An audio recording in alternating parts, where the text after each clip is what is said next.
Datangnya taubat itu adalah daripada Allah Subhanahu wa taala sendiri. Kalau Allah Subhanahu wa taala tak memberitahu adanya taubat, maka orang yang banyak melakukan kezaliman pada dirinya dan sering membuat jahat, mereka akan kebingungan. Macam mana aku nak buat? Aku sudah banyak melakukan dosa. Bagaimana dosa ini akan diampunkan? Allah memberi ganjaran jalan keluar. Dosa yang kamu lakukan boleh diampunkan dengan kamu bertaubat. Tidak ada seorang hamba yang berbuat dosa lalu dia berwuduk dan mendirikan solat 2 rakaat serta memohon keampunan kepada Allah Subhanahu wa taala, pasti akan diampunkan oleh Allah Subhanahu wa taala akan dosanya. Bukankah ini satu jalan keluar kepada si pendosa? Orang yang berbuat dosa diminta oleh Allah Subhanahu wa taala untuk bertaubat kepada Allah Subhanahu wa taala. Pada taubat itu perlunya 2 perkara penting yang perlu diketahui oleh semua manusia. Taubat itu datang daripada Allah Subhanahu wa taala, dan penerimaan taubat seorang hamba kepada Allah juga itu pun kembali kepada Allah Subhanahu wa taala. Bila mana seseorang itu bertaubat kepada Allah, hendaklah meyakini kalau keinginan bertaubat itu adalah ilham daripada Allah kepadanya untuk bertaubat agar taubatnya diterima oleh Allah Subhanahu wa taala.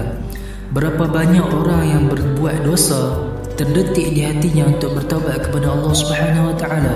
Tidak semuanya. Dan apabila seseorang yang berbuat dosa dan terlintas di hatinya untuk bertaubat, dialah orang yang diilhami oleh Allah untuk bertaubat, dan Allah akan terima taubatnya. Sesungguhnya Allah Subhanahu wa taala Maha penerima taubat dan Maha penyayang. Allah Subhanahu wa taala berfirman dalam surah Al-Baqarah ayat 160. A'udzu billahi minasy syaithanir rajim. Bismillahirrahmanirrahim. إلا الذين تابوا وأصلحوا وبينوا فأولئك أتوب عليهم وأنا تواب رحيم. Maksudnya, kecuali mereka yang telah bertaubat dan melakukan kebaikan dan menerangkan iaitu kebenaran, maka terhadap mereka itu aku menerima taubatnya, dan akulah yang Maha penerima taubat lagi Maha penyayang. Rasulullah SAW bersabda, tanda orang yang bertaubat ialah dia adalah orang yang pemaaf, dan sedikit dendam pun tak akan melekat pada hatinya. Itulah tanda orang yang bertaubat. Jika dia bukan orang yang pemaaf dan banyak dendam dalam hatinya, dia tidak pernah bertaubat pada Allah Subhanahu wa taala. Sama-samalah kita, termasuk diri saya sendiri, kita semua melakukan dosa kepada Allah Subhanahu wa taala. Sebaik-baik perbuatan selepas kita melakukan dosa ialah bertaubat.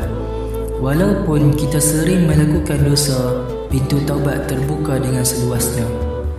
Banyakkan bertaubat dan menyesal akan dosa dan kesilapan kita yang lalu. Jangan ingat Allah hanya menyayangi hambanya yang taat sahaja. Allah juga sayang kepada hambanya yang tidak taat. Allah hanya menunggu bilakah kita hendak memohon keampunan darinya. Allah nak ampunkan dosa kita, tapi kita suka untuk menunda taubat kita.